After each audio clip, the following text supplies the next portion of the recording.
কিন্তু ওনার সংসারে আবার গিয়েছি, আবার গিয়ে তার পরিবর্তন আমি পাইনি, যার কারণে আবার ফিরে আসতে হয়েছে আমার। ভাইয়া বিষয়টা হচ্ছে শুরুটা যেহেতু এটা নিয়ে হয়েছে, তাই না? এক্স সে আমার ঠিক আছে, বাট তার প্রতি আমার একটা সিম্পেথি কাজ করবেই। কি সিম্পেথি? আপনার সাথে এত সিম্পেথি থাকলে তো ডিভোর্স হইতো না। ডিভোর্স দিতে হয়েছে আমরা, যেমন আলমের প্রতি এখন রিয়ামনির কোনো সিম্পেথি নাই, তাহলে আপনার তো এক্স ওয়াই, তার প্রতি তো কেন সিম্পেথি? সিম্পেথি আলম মানে কি, মানে একসাথে দুই নৌকায় পা দিয়ে চলতে চাইছিলেন? বিষয় হচ্ছে আলম আমাকে প্রতিনিয়ত তার ভিডিও পাঠাইতো, দেখো তোমার বউয়ের সাথে ভিডিও করতেছি, এখন তোমার কেমন লাগে, এটা সেটা, ঠিক আছে, এগুলো করতো। তাহলে আমি তো তখন ওনাকে বললাম যে এগুলো আপনার ব্যক্তিগত ব্যাপার, আপনি কার সাথে ভিডিও করবেন না করবেন এগুলো টোটালি আপনার ব্যক্তিগত ব্যাপার। তো সেই ক্ষেত্রে কথায় কথা উঠছে, এর জন্য আমি বলছি। আচ্ছা আমরা উঠি তাহলে।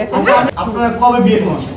বিয়ে আমার এখনো 3 মাস পার হয়নি, আমি তাকে ডিভোর্স করেছি। 3 মাস সময় নিতে হয় এটা ইসলামিক দৃষ্টিতে, আইনিভাবেও 3 মাস সময় নিতে হয়। আর 3 মাসের মধ্যে আশা করি সে আসলে আমার সাথে কোনো সিন ক্রিয়েট করবে না, কারণ 3 মাস সময় দেওয়া হয় ছেলে এবং মেয়েকে, দুজনের মধ্যে মিল থাকলে এক হতে পারে তারা। এখানে সে আমাকে আর বউ দাবি করতে পারে না। 3 মাসের মধ্যে যদি আমি মনে করি তার সাথে মিলে যাব, বা তার যদি মনে হয় আমাকে সে নিবে, সেটা একটা বিষয়।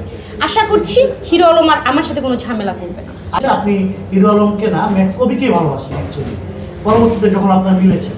না, যদি ভালোই বাসতাম আমি কিন্তু হিরো আলমের কাছে ব্যাগ যেতাম না, ঠিক আছে? আমি একটা প্রশ্ন শেষ করে আপনার কাছে একটা প্রশ্ন করতে চাই, সেটা হলো যে আপু অনেকেই মন্তব্য করছে যে হিরো আলমের কাছে মানে ম্যাক্স কবির কাছে কি এমন পেয়েছেন যেটা হিরো আলমের কাছে পাননি, মানে মানবিকতা, তার পার্সোনালিটি, মানে সবকিছু মিলিয়ে যদি একটু বলতেন। না, এখন এই প্রশ্নের উত্তর আমি কিভাবে দেব? আমি তো আর ম্যাক্স কবিকে বিয়ে করে ফেলিনি যে আপনি হিরো আলমকে ছেড়ে ম্যাক্স কবিকে বিয়ে করে ফেলছেন, তার মানে কেন আসলেন? হিরো আলমকে ছেড়ে কেন আসলেন? আমরা কিন্তু এখনো বিয়ে করিনি। তার সাথে আমার আচ্ছা, তার সাথে আমার বনিবনত হয়নি বিধাই তাকে আমি ডিভোর্স করি।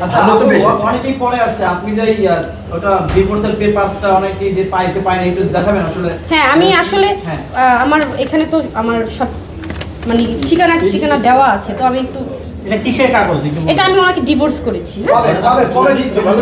ডিভোর্স করেছেন কবে? ডিভোর্স করেছি, ডেটটা কোথায়? ডেট কোথায়? এটা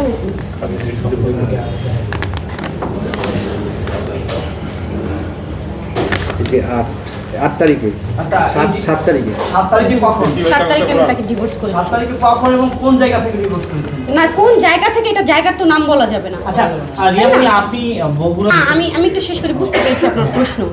হ্যাঁ, আমরা বগুড়া সেটেল হতে চেয়েছিলাম। হিরো